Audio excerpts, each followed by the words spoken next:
আমার নাম আসলাম। আমি আসছি উত্তরা থেকে।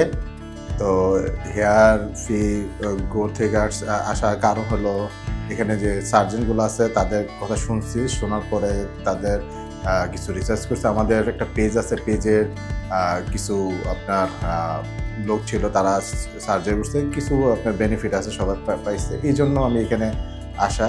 তাদের আন্তরিকতা, তাদের কথাবার্তা আমার ভালো লাগছে। সেজন্য আমি এখানে সার্জারি করতেছি। আর আমার চুল আ আমার কিছুদিন না, প্রায় ২ বছর ধরে আমার চুল পড়তেছিল। তো আমার নিজের কাছে লাগতেছিল আমার চুলের কারণে আমার লুকটা খুবই মানে ভালো লাগতেছিল না। সেইজন্য আমার কনফিডেন্স লেভেলও কমতেছিল। এজন্য আমার কনফিডেন্স লেভেল বাড়ানোর জন্য আমি এখানে আমার সার্জারি করাই। ইনশাআল্লাহ আমি একটা ভালো একটা রেজাল্টের জন্য আমি অপেক্ষা করতেছি।